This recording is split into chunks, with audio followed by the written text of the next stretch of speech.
í dalnum í Andorra. Við erum hérna á þjóðarleikvangi þeirra Andorramanna og hér alltaf verið að reddi eins og þið sjáið. Það eru boltar út allt og keilur til að svona preppa undirbúninginn og upphitunina. Við erum á leiðinni hérna yfir völlinn til þess að hitta á kónginn sjálfan, Arnar Gunnlaugsson, sem ætlar að segja okkur frá byrjunarliðinu.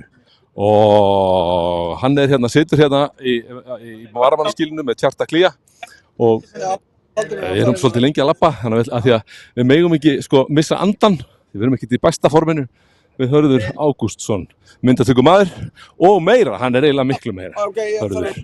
Ég heiti Sverrir Geirdal og ég útsendari heimavallar Hamingjunar í Andorra.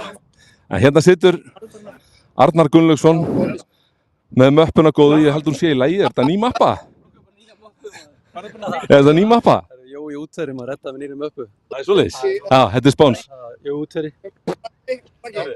Hérna, okkur langar til þess að kynna að við erum með hérna Ölver í beinni útsendingu og á netinu og alls þar. Þannig að okkur langar til þess að heyra aðeins í hvað byrjunarliðið Herru, byrjunarliðið náttúrulega Ingvar í markinu og svo Jón Gunnar sama vörn og í fyrir leik, Jón Gunnar vinstri bakvörður, Gunnar, Oliver og Kalli. Svo kemur Viktor inn fyrir Aron, hann og Gísli Gottur mun sjá að verja vörnina, doppel pivots. Ari vinstri kantur, Elli hægri kantur og Valdi og Níko frammi. Mjög sterkt lið. Já, greiðlega sterkt lið. Þetta mér fannst engin ástæða til að breyta neinu, það var vika frá því í síðasta leik. Þannig að menn eru vel stemdir og vel gíraðir í þessi átök. Og síðasta leikur var mjög góður, þannig að við erum svona held í komnir það stig á tímabilinu þar sem að við þurfum ekki að breyta 5 eða 6 leikmönnum í hverju leiki eins og við þurftum að gera hérna hér áður fyrr. Og þú ætlar að byrja leikinu af krafti? Já, við vorum að tala bara fundinum í gær, hvernig myndum við nálgast leikinu ef við vorum 5 undir?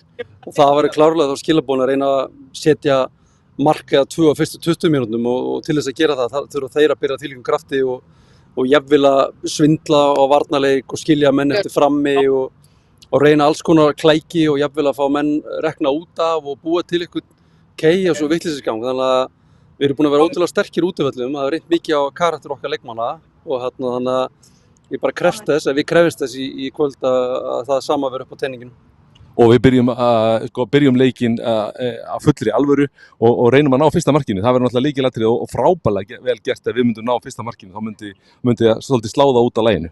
Já, við leggjum rosalega miklu áherslu á hana leik. Þetta ekki bara, þetta náttúrulega bara Víkingur og það standard, við viljum vinna alla leiki, en svo þetta líka bara hrikalega mikilvægt upp á næsta ár og framhaldi Evrókeppninnar að safna þess mörgum stigum, þannig að við verum seeded á næsta ári og þess áttar að fá mögulega lakar andstæðingar í fyrstu umferðunum og þannig að þetta er bara do or die í kvöld, þetta ekkert grín en 5-0 yfir, leikmenn kannski muni eitthvað aðeins slaka á, þannig að það okkar í þjálfarteyminu að berja það áfram og þið Ölver líka að lemja menn áfram og keyra menn í gang. Er það ekki?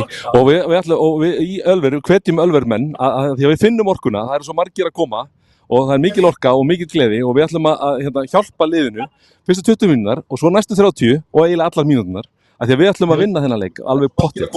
Ekki spurning, þetta er búið að þvílíkt ævintýri núna og þannig að búið að reyna ótrúlega á hópinn. Ég meina, förum aðeins yfir hugan hvað hefur gerst í þessu Evrópuævintýri. Það var bara heartbreak á móti Írunum og missum víti þar og voru töluvert sterkar aðeins en svo missum við Pablo sem okkar Rodri, það er ekkert flóknara það, krossballaslit mjög erfitt, þannig að það búið að vera bara þvílíkt dramatík í gangi, þannig að það er ótrúlega karakter sem strákarnir okkar hafa sýnt og vefferinn svo sannarlega ekki over, við erum bara að halda áfram og svo kemur vonandi góður dráttur í kjölfarið þegar við tryggjum okkur í kvöld og veislan heldur áfram.